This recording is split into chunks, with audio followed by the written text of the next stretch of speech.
Have you ever stayed in someone else's house and felt like the walls were watching you? Like the silence didn't belong to you, and the shadows seemed just a little too familiar? House sitting sounds easy. Free place to stay. A little extra cash. Water the plants. Feed the pets.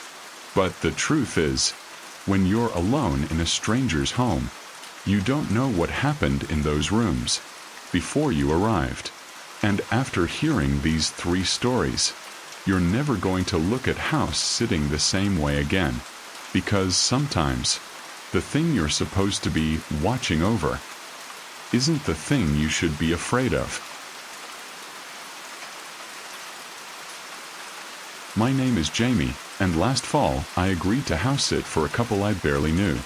They were friends of friends, the type of people you meet once at a birthday dinner and never see again. But they were offering good money to stay in their home for a long weekend, take care of their plants, check their mail, and keep the lights on while they were gone. Easy enough. When I arrived, everything felt normal. The house was clean, quiet, comfortable, but there was just one rule. As the wife handed me the spare key, she pointed to a door at the end of the hallway and said, "Don't go inside that room. It's storage. We keep it shut for a reason." Then the husband added, "Seriously, keep it closed." I remember laughing awkwardly, thinking maybe it was messy or filled with personal things. But the way they said it, it felt heavier than that. Still, I didn't think much of it. Not until the first night. I was watching TV when I heard something. A soft click, like a door quietly latching shut. I paused the show and listened. Nothing. I shrugged it off and went upstairs to get some water. And that's when I noticed. The door at the end of the hallway was slightly open. Not wide, just enough to see darkness behind it. I froze. I knew I hadn't touched it. I walked over, pushed it closed, and felt that strange resistance, like someone on the other side was holding the knob. But after a second, it gave way, clicked shut, and stayed shut. I tried to shake off the unease. Old house, I told myself. Doors move. Air pressure changes. It's nothing. But the second night, I wasn't able to explain it away. Around 2:30 a.m., I woke up suddenly, not from a noise, but from a feeling, a heavy, suffocating feeling, that someone was standing outside my door. I sat up slowly and listened. Nothing. But then, from the hallway, I heard it again. Click. The same sound. The same room. I opened my bedroom door, and there it was. The forbidden room door. Wide open this time.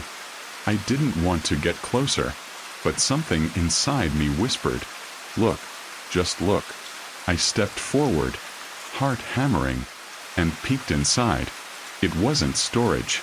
There were no boxes, no clutter.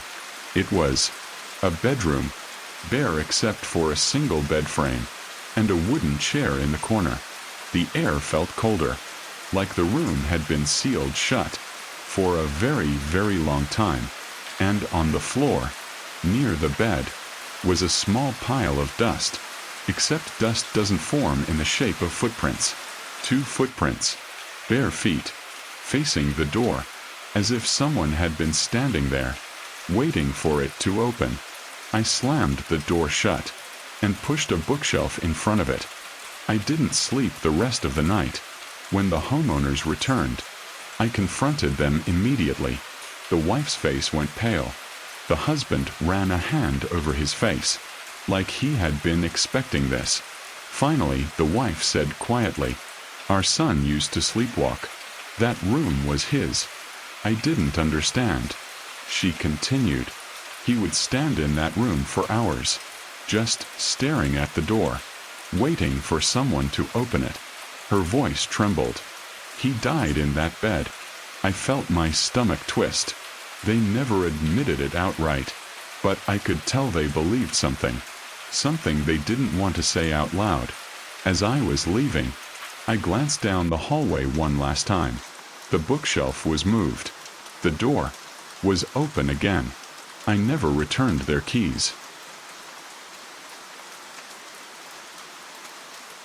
My name is Riley, and I used to think houses with smart devices were safer than the old ones. This story changed my mind. A couple hired me to house sit for a week while they went on a cruise. The house was modern, spotless, with cameras in every room, including a baby monitor on the kitchen counter. They told me not to worry about the nursery. They didn't use it anymore. They said it was just an old habit to leave the monitor plugged in. I didn't think anything of it until the first night. At around 1:15 a.m., the baby monitor lit up. A soft static hum filled the room, followed by something else. Breathing. Slow. Heavy. Too close to the microphone. I froze. There were no babies in the house. No children. No pets. Yet something was breathing. Less than a foot from the camera. I forced myself to speak. Hello. The breathing stopped. And then, a woman's voice, barely a whisper, hummed a melody I recognized. A lullaby. But it was wrong. It was broken, jagged, like she was humming through cracked lips and a dry throat. I unplugged the monitor and shoved it into a drawer. By the next afternoon, I had convinced myself it was a glitch. But the second night, no glitch. Around 2 a.m., the monitor, still unplugged, turned itself on inside the drawer. I heard the humming again, and then a whisper. Is she in my room? My skin crawled. I didn't know what to do, so I walked, slowly, toward the nursery. As I reached the door, my arms went cold.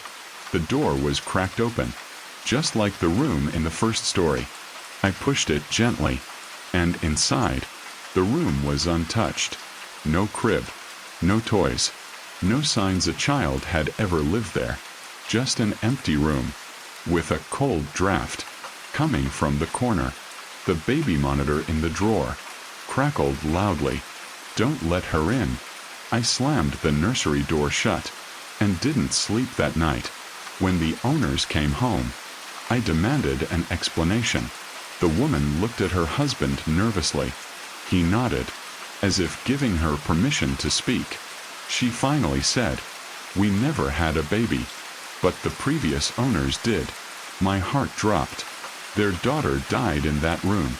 The husband added quietly, "They kept that monitor on for months after." They said, sometimes they could hear her. I never went back to that house. And to this day, I refuse to be in the same room as a baby monitor. My name is Alex, and this happened 2 years ago. When I was desperate for extra cash, a coworker asked if I could house sit for his parents' place. They lived in a quiet neighborhood, big backyard, nice house. I agreed instantly. The first 2 days were completely normal. I worked remotely, watched TV, ate their snacks. On the third morning, I went to do laundry and found something strange. A note, taped to the washing machine, in shaky handwriting. It said, "Don't trust the owners." I stared at it for a long time, trying to decide if it was a joke, but the handwriting didn't look playful. It looked rushed, fearful. I threw it away. The next morning, another note appeared. "Check the basement." My stomach twisted. There was no way anyone else was in the house. I had locked all the doors, checked all the rooms. Still, curiosity won. I opened the basement door, and immediately felt a wave of cold air, like I had stepped into another world. I went down slowly, each step creaking under my weight. At the bottom, in the far corner, was something I didn't expect. A mattress, old, stained, with blankets piled on top. Next to it were empty water bottles, food wrappers, and a small pile of clothes. Someone had been living down there. Recently. I backed up the stairs so fast. I nearly tripped. I locked the basement door and texted the owner's son, the coworker who booked me. He replied instantly, "Don't go back down there. Dad's been hearing things again." I asked what he meant. He responded, "Someone's been breaking in at night. We thought he left." He? Who was he? But the son stopped replying. That night, I barely slept. Around 3 a.m., I heard footsteps in the hallway right outside my room. Slow, heavy, deliberate. Something slid across the floor. I didn't open the door.